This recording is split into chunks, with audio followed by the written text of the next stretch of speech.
Hi friends, welcome back to M D vlogs in Kannada YouTube channel. ಹೇಗಿದ್ದೀರಿ ಎಲ್ಲರೂ? ಚೆನ್ನಾಗಿದ್ದೀರಾ ಅಂತ ನಾನು ಭಾವಿಸ್ತೀನಿ.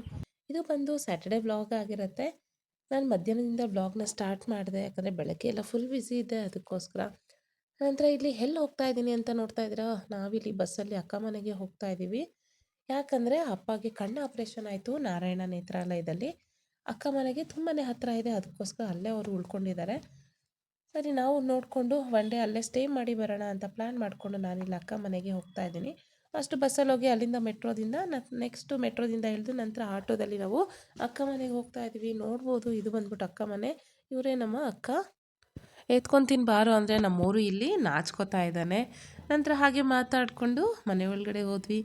ನಂತರ ಒಳಗಡೆ ನಮಗೂ ಒಂದು ಸರ್ಪ್ರೈಸ್ ಕಾದಿತ್ತು, ಏನು ಅಂತ ನೋಡಿಸ್ತೀನಿ ಬನ್ನಿ.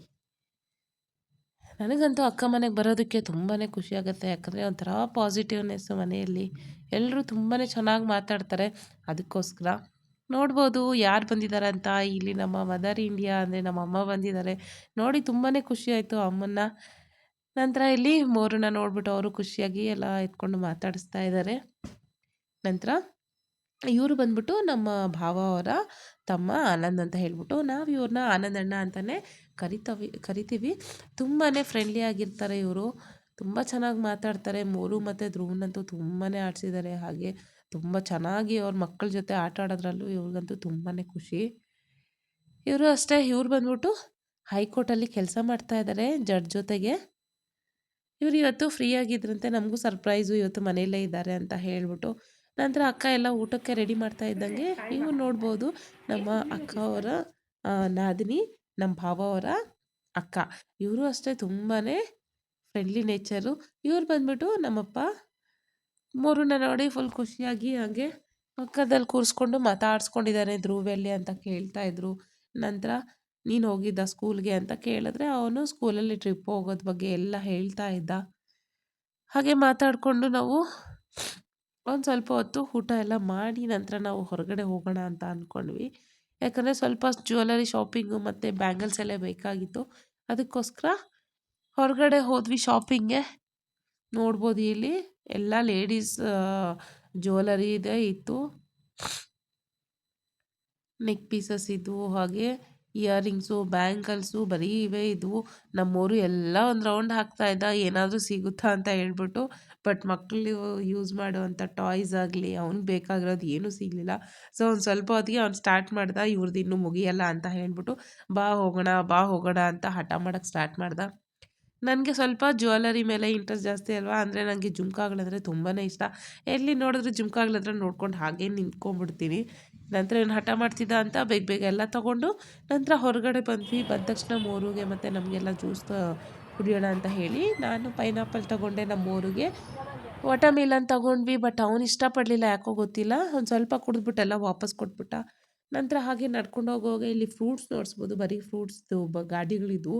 ತುಂಬಾ ಚೆನ್ನಾಗಿ ಜೋಡಿಸಿದ್ರು, ನೋಡೋಕ್ಕಂತೂ ತುಂಬ ಚೆನ್ನಾಗಿತ್ತು ಅಂತ ಹಾಗೆ ವಿಡಿಯೋ ಮಾಡಿಕೊಂಡು ಹೋಗ್ತಾ ಇದ್ದೀನಿ.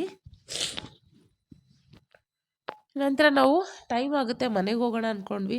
ಬಟ್ ಆನ್ ದ ವೇ ಹೋಗೋವಾಗ ಸ್ಟೈಲ್ ಯೂನಿಯನ್ ಶಾಪ್ ಇತ್ತು. ಸೊ ಅಲ್ಲಿಗೆ ಬಂದ್ವಿ, ಏನೋ ಸ್ವಲ್ಪ ಶಾಪಿಂಗ್ ಮಾಡ್ಕೊಂಡು ಹೋಗೋಣ ಅಂತ ಹೇಳ್ಬಿಟ್ಟು. ಅಲ್ಲಿ ಮೋರಿಗೆ ಮತ್ತು ಧ್ರುವಂಗೆ ಸ್ವಲ್ಪ ಬಟ್ಟೆ ತೊಗೊಂಡ್ವಿ. ಹಾಗೆ ನಾವು ಸಹ ಸ್ವಲ್ಪ ಒಂದಷ್ಟು ಕುರ್ತಿಗಳನ್ನ ತಗೊಂಡು ನಾವು ಮನೆಗೆ ಹೊರಟ್ವಿ. ಕಲೆಕ್ಷನ್ ಎಲ್ಲ ತುಂಬಾ ಚೆನ್ನಾಗಿದ್ವು ಇಲ್ಲಿ ಸ್ಟೈಲ್ ಯೂನಿಯನಲ್ಲಿ. ನಂತರ ಇಲ್ಲಿ ಫಸ್ಟ್ ಟೈಮ್ ಏನಾದರೂ ಆ್ಯಪ್ನ ಡೌನ್ಲೋಡ್ ಮಾಡಿಕೊಂಡ್ರೆ 50 ರುಪೀಸು ಆಫರ್ ಇತ್ತು, ಅಂದರೆ ಡಿಸ್ಕೌಂಟ್ ಇತ್ತು. ಅದಕ್ಕೋಸ್ಕರ ನಾನು ಮತ್ತು ಅಕ್ಕ ಇಬ್ಬರೂ ಸಹ ಆ್ಯಪ್ನ ಡೌನ್ಲೋಡ್ ಮಾಡಿಕೊಂಡು 50 ರುಪೀಸ್ ಡಿಸ್ಕೌಂಟ್ನ ತಗೊಂಡ್ವಿ. ನಂತರ ಇಲ್ಲಿ ಒಂದು ನಾವು ಸ್ವಲ್ಪ ಡ್ರೆಸ್ಸಸ್ ಎಲ್ಲ ತೊಗೊಂಡಿದ್ದಾದಮೇಲೆ ಲಿಪ್ಸ್ಟಿಕ್ಸು ಮತ್ತು ಪರ್ಫ್ಯೂಮ್ಸು ಎಲ್ಲನೂ ಸಹ ಇಟ್ಟಿರ್ತಾರೆ. ತುಂಬಾ ಅಫೋರ್ಡಬಲ್ ಪ್ರೈಸು. ಮತ್ತು ಅದು ಸ್ಮೆಲ್ಲು ಅಷ್ಟೇ, ಪರ್ಫ್ಯೂಮ್ದು ತುಂಬಾ ಚೆನ್ನಾಗಿರುತ್ತೆ, ಫ್ರೇಗ್ರೆನ್ಸ್ ಎಲ್ಲನೂ. ನೀವು ಒಮ್ಮೆ ಹೋದರೆ ಟ್ರೈ ಮಾಡಿ. ನಂತರ ನಾವು ಅಲ್ಲಿಂದ ನೆಕ್ಸ್ಟ್ ಮನೆಗೆ ಬರೋವಾಗ ಇಲ್ಲಿ ಐಸ್ ಕ್ರೀಮ್ ಪಾರ್ಲರ್ ಇತ್ತು. ಮೋರು ಬಂದುಬಿಟ್ಟು ಬೇಕು ಅಂತ ಹಠ ಇದ್ದ.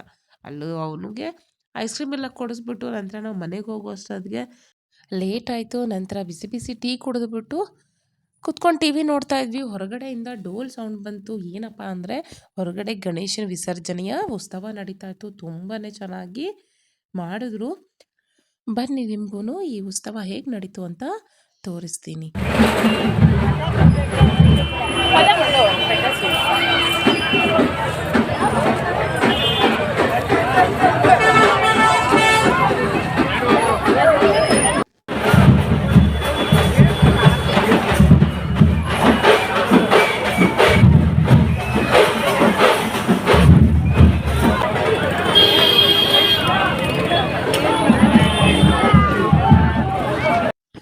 ಇವರು ಬಂದು ನಮ್ಮ ಭಾವ ಆಗ್ತಾನೆ ಆಫೀಸಿಂದ ಬರ್ತಾಯಿದ್ರು.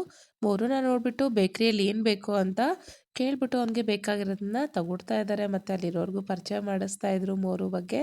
ಅವನಿಗಂತೂ ತುಂಬ ನಾಚಿಕೆ ಆಗ್ತಾಯಿತ್ತು, ಯಾಕಂದರೆ ತುಂಬ ದಿನ ಆದಮೇಲೆ ನಮ್ಮ ಭಾವನ ನೋಡಿದ್ನಲ್ಲ. ಸೊ ಅದಕ್ಕೋಸ್ಕರ ಅವ್ನು ಸ್ವಲ್ಪ ನಾಚಿಕೆ ಪಡ್ತಾಯಿದ್ದ. ಮತ್ತು ಇವನು ಬಂದು ನಮ್ಮ ಭಾವನ ಪೆದ್ದನ ಅಂತಲೇ ಕರೆಯೋದು, ಮತ್ತು ನಮ್ಮ ಅಕ್ಕನ ಮಮ್ಮಿ ಅಂತ ಕರೀತಾನೆ. ನಂತರ ಏನು ಬೇಕೋ ಕೊಡಿಸ್ಬಿಟ್ಟು ಅವರು ಹೊರಟ್ರು ಮನೆಗೆ.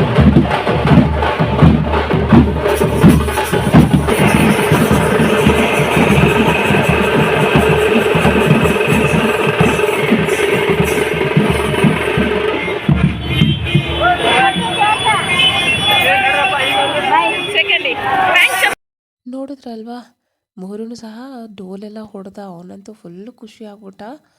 ತುಂಬಾ ಚೆನ್ನಾಗಿತ್ತು. ಆ ಒಂದು ಗಾರ್ಡಿ ಬೊಂಬೆಗಳನ್ನಾಗ್ಬೋದು, ಗಣೇಶನನ್ನು ತಗೊಂಡೋಗುವಂಥ ಒಂದು ಉತ್ಸವ ಆಗ್ಬೋದು, ತುಂಬಾ ಚೆನ್ನಾಗಿ ಅರೇಂಜ್ ಮಾಡಿದರು ಎಲ್ಲನೂ.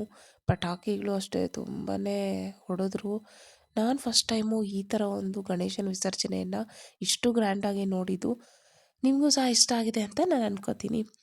ಇಲ್ಲಿಗೆ ಒಂದು ವ್ಲಾಗನ್ನು ನಾನು ಎಂಡ್ ಮಾಡ್ತಾ ಇದ್ದೀನಿ. ಮತ್ತೊಂದು ವಿಡಿಯೋದಲ್ಲಿ ಮತ್ತೆ ಸಿಗೋಣ. ಬಾಯ್.